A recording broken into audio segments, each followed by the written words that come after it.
بعد ما تعلمنا كيف ندرس قابلية الاشتقاق، وتعلمنا ثلاث حالات المشهورة بها بالتفسير الهندسي، وتعلمنا كذلك كيف نخرج معادلة المماس. زدنا في الفيديو الثالث تعلمنا كيف ندير القراءة البيانية، كيف نحل المعادلة جي لإكس تساوي صفر بيانيا، جي فتحة لإكس تساوي ناقص واحد بيانيا، وجي فتحة لإكس أكبر أو تساوي 4 بيانيا، وتأكدنا منهم كذلك في نفس التمرين حسابيا. اليوم إن شاء الله في هذا الفيديو غادي نتعلموا قوانين حساب المشتقات، من بينها نذكروا باللي تعلمناها في السنة الثانية ثانوي، ونتعلموا كيفية حساب مشتق الدالة مركب. تابع معي. السلام عليكم، معكم الأستاذ هشام في قناة مشكات الرياضيات. ما تنساش دير لنا لايك ومتابعة للحساب إذا كنت تشاهدني على التيك توك، وشارك الفيديو مع أصدقائك ليستفيدوا هم كذلك. ونبدأ الشرح بسم الله.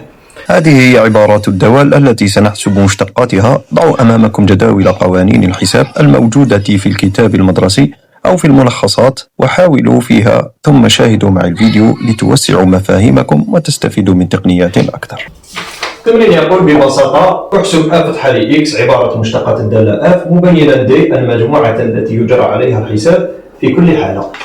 العبارة الأولى هي أف لإكس تساوي 3x أس 5 ناقص 1 على 2x أس 4 زائد x أس 3 ناقص 2x مربع زائد 4x ناقص 7. أولا قال لك حدد لي د المجموعة التي يجرى عليها الحساب. كثير الحدود قابل للاشتقاق على كل مجال من R، إذا د هي R.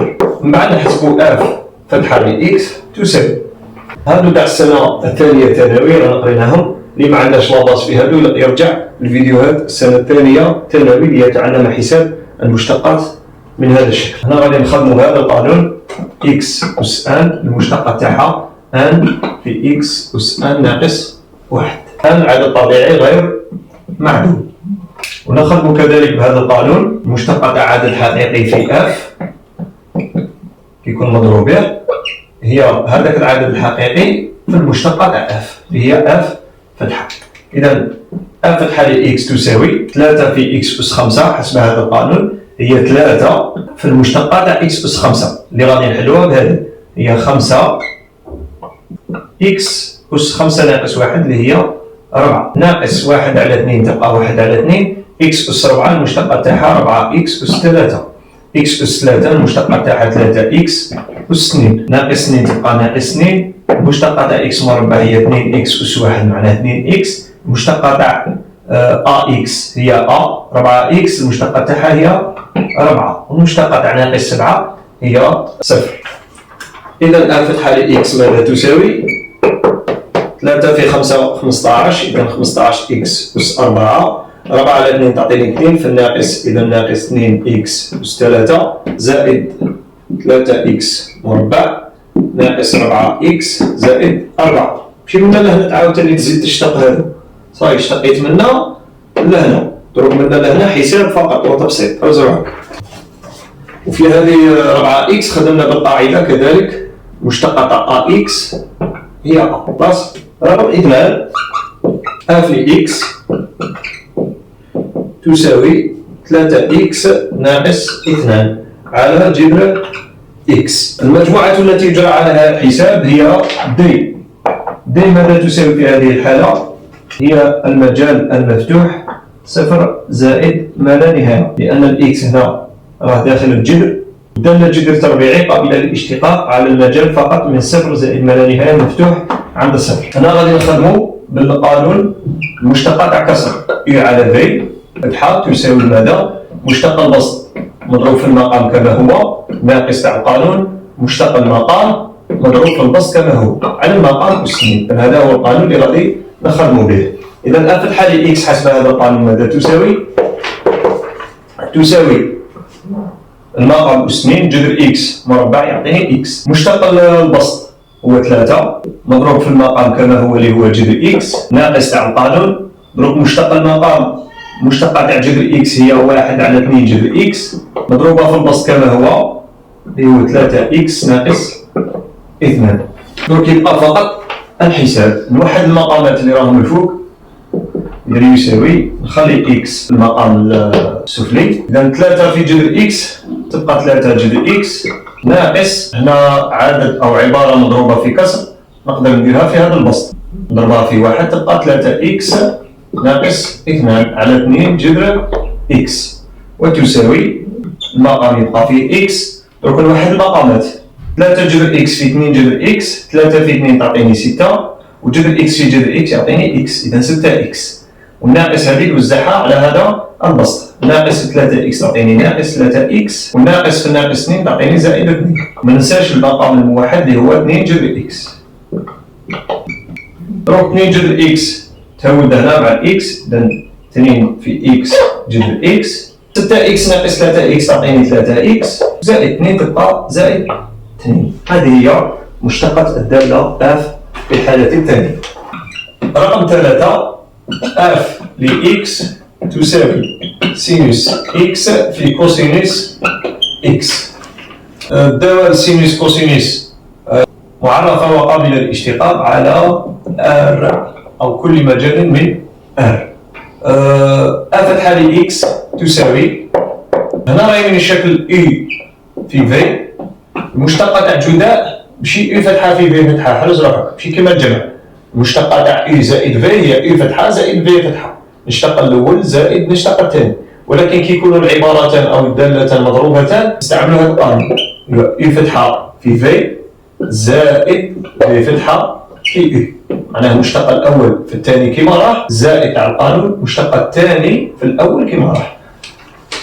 نطبق هذا القانون. المشتقة الأول مشتقة تاع سينوس إكس هي كوسينوس إكس، رجعوا للجداول اللي كانت في الكتاب المدرسي وقريناهم في الدوزيام اني كذلك. نضربها في كوسينوس إكس كما هي في يبقى كيما راه زائد تاع القانون، نروح للمشتقة الثاني اللي هو كوسينوس إكس، مشتقة تاعه ناقص سينوس إكس، ونضربها في الأول كيما راه اللي هو سينوس إكس، وتساوي الكوس في الكوس يعطيني كوس مربع، الكوسينوس إكس الكل مربع ناقص سينوس إكس مربع.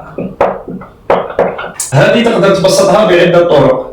تقدر طريقة واحد مباشرة، هذه هي كوسينوس 2 إكس. راك باغي تعرف من جات هذه كوسينوس 2 إكس، روح ارجع للسنة الثانية ثانوي دساتير التحويل، تعرف على هذه تساوي كوسينوس 2 إكس. الجداء السلمي برهنا عليها، ولا في الزاوية الموجهة خدمنا بها كذلك. الطريقة 2 تبغي تبسطها بطريقة أخرى، هذه للفائدة، ما هنايا صاي اللي دار هذه راه عندها العلامة الكاملة. طريقة 2 نجم نعوض كوسينوس إكس مربع، نجم نعوضه بواحد ناقص سينوس إكس مربع.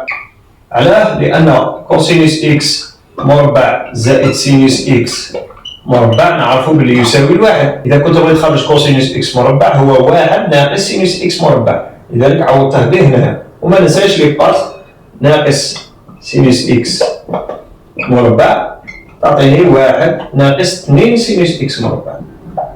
وكذلك إذا عوضت سينوس إكس مربع نعوضه بواحد ناقص كوسينوس إكس مربع، ترجع لي 2 كوسينوس إكس مربع ناقص واحد. ديروها روحكم هذه. رقم 4 هادو اللي فاتوا كلهم سنة ثانية ثانوي. أما رقم 4 فمشتقة الدالة مركبة هي اللي جديدة عليكم في هذه السنة. إذا عندك 5 إكس مربع زائد 3 إكس ناقص 1 أس 3، هذا كاتي الحدود أس 3 يبقى كاتي الحدود. إذا المجموعة التي يجرى عليها الحساب أو قابلية الاشتقاق هي R، ما عنديش مشكل. هذا هو القانون العام لحساب مشتقة مركب دالتين، ومن خلاله استخرجنا القوانين التي سنحسب بها المشتقات لهذه الدوال المتبقية. الآن يبقى كيفاه نشتق دالة من هذا الشكل. هنا عندي القاعدة تاع مشتقة دالة مركبة من الشكل U لإكس أس N، أس عدد طبيعي غير معدوم بالطبع. المشتقة تاعها واش يقول لك؟ يقول لك تهود هذاك الآن اللي يكون هنا تكتبه هنا في U فتحة لإكس في U لإكس مرة أخرى، لكن نقص واحد من الأس، أس N ناقص واحد. معناها عرف شاول الأي وعرف شاول الآن وعوضهم في هذا القالب ببساطة. هنا الأي لإكس هي ما داخل القوس، والآن هو 3. إذا أ فتحة لإكس ماذا تساوي؟ حسب هذا القانون قال لك اكتب الآن أن تاعي هو 3، الأي لإكس هي هذه، هنا قال لك دير أي فتحة لإكس، أي فتحة لإكس شايلة نشتق ما داخل القوس. 2 في 5 تعطيني 10، إذا 10 إكس زائد 3.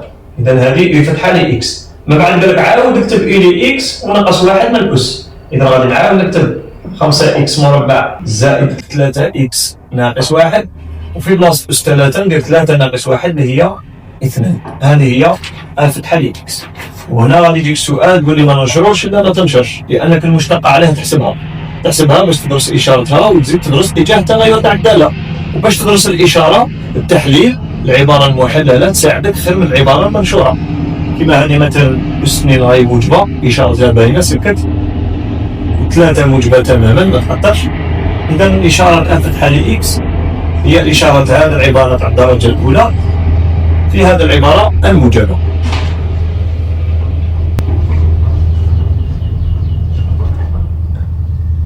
رقم 5 f لإكس تساوي الجذر التربيعي ل 3x مربع ناقص 2x زائد 4. المجموعة التي يجرى عليها الحساب هي r. لكن هنا غادي تقول لي بلي الدالة الجذر التربيعي معرفة فقط من أجل العبارة هذه ما تكونش سالبة، معناها تكون العبارة المداخل الجذر تكون موجبة تماما. لكن أنا هنا قلت لك r. شنو تستنتج بلي العبارة هذه أكيد راهي موجبة تماما مهما كان x من r. كيف ذلك؟ اكتب لي في التعليقات كيف نعرف. أما المشتقة تاعها من أجل كل x من r هذه راهي من الشكل u ل x داخل الجذر، معناها المشتقة تاع جذر u ل x. المشتقة تاعها عندها قانون. شو يقول لك؟ يقول لك خط كسر، يقول لك u فتحة ل x ديرها في البسط على 2 جذر u ل x. معناها هذيك جذر إلي إكس تعاود تكتبها هنا وتضربها في 2 في المقام، والفوقا تحط المشتقة تاعها. المشتقة ماشي تاع كل شيء، المشتقة تاع هذا اللي راه ندير. نطبقوا هذا القانون. إذا الآن فتحة لإكس تساوي لا يتلعب الدور تاع إلي إكس هي هذه العبارة كتي الحدود من الدرجة الثانية. إذا قال لك دير خط كسر، اكتب المشتقة تاع هذاك اللي راه داخل هنايا في الوسط. المشتقة تاع 3 إكس مربع هي 6 إكس، والمشتقة تاع ناقص 2 إكس هي ناقص 2. والتحت قال لك كتب 2 وعاود دير جذر إلي إكس، معناها جذر 3 إكس مربع ناقص 2 إكس زائد 4. هذه هي المشتقة ببساطة. وهنا اللي بغى يزيد يختزل أكثر يقسم لنا على 2 ويقسم لنا على 2. هذه 2 تروح مع 2 تساوي ماهيش مطلوبة غير باش نبسط أكثر. راك عارفين الأساتذة تاع الرياضيات ما يبغوش يخلوا حاجة هكا معقدة، يبغوا يبسطوا لكم الأمور. 6 إكس قسمة 2 تعطيني 3 إكس، وناقص 2 قسمة 2 تعطيني ناقص 1. واللي خلاها هكذا كذلك صح. رقم 6 اف إكس تساوي 1 على 3 إكس مربع زائد 1 أس 80. ما هي القاعدة؟ يقول لك المشتقة تاع ألفا عدد ثابتة على بي إكس أس آن، كما هنا الألفا هو 1 عدد ثابت والآن هو 8 ويو إكس هي 3 إكس مربع زائد 1. كي تكون من هذا الشكل يقول لك كيف تشتقها. المشتقة تاعها هي ناقص آن في ألفا ولا ألفا في آن كيف في يو فتحة لإكس على يو لإكس أس آن زائد 1 زيد 1 للأس تحتها. إذا نعرفوا شاولا الآن وشاولا الألفا وشاولا إلي إكس ونعوضهم في هذا القانون. إذا الآن فتحة لإكس تساوي قال لك ناقص آن، الآن هو 8. إذا نكتب القانون تاعي ناقص 8 في ألفا هو 1، إذا في 1 في بي فتحة لإكس. بي فتحة لإكس هي المشتقة تاع إلي إكس. هذه إلي إكس المشتقة تاعها 6 إكس خلاص. وهنا قال لك عاود نكتب إلي إكس، معنا نعاود نكتب هذه 3 إكس مربع زائد 1 في بلاصة أس 8.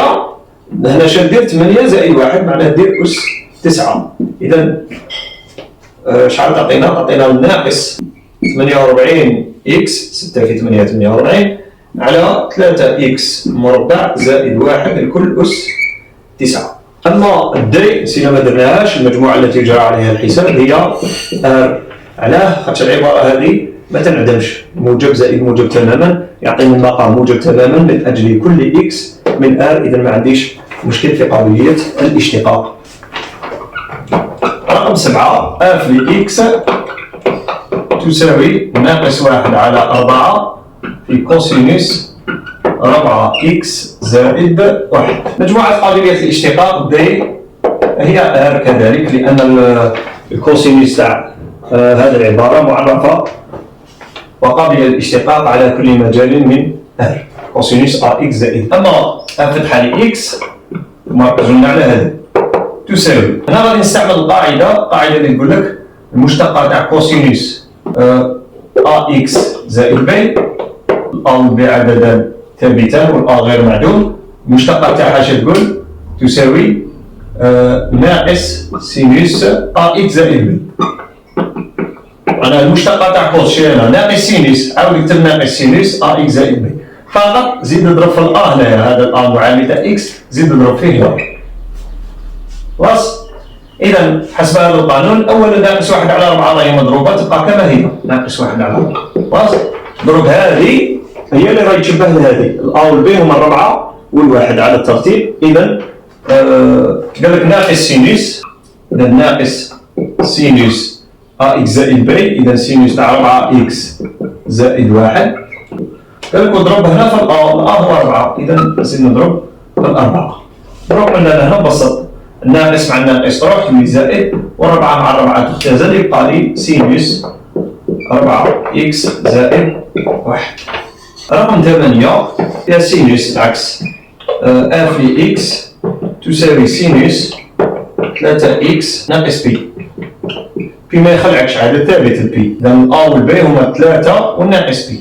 إذا مجموعة قابلية الاشتقاق هي ار، ا فتحة لإكس غادي نطبق عليها هذا القانون. إذا سينوس أ إكس زائد بي، المشتقة تاعها هي ماذا؟ المشتقة تاع سينوس هي ماذا؟ هي كوس، الكوسينوس أ إكس زائد بي. قالك وزيد ضرب في الأ هذا اللي هنايا، إذا في أ. إذا أ فتحة لإكس ماذا تساوي؟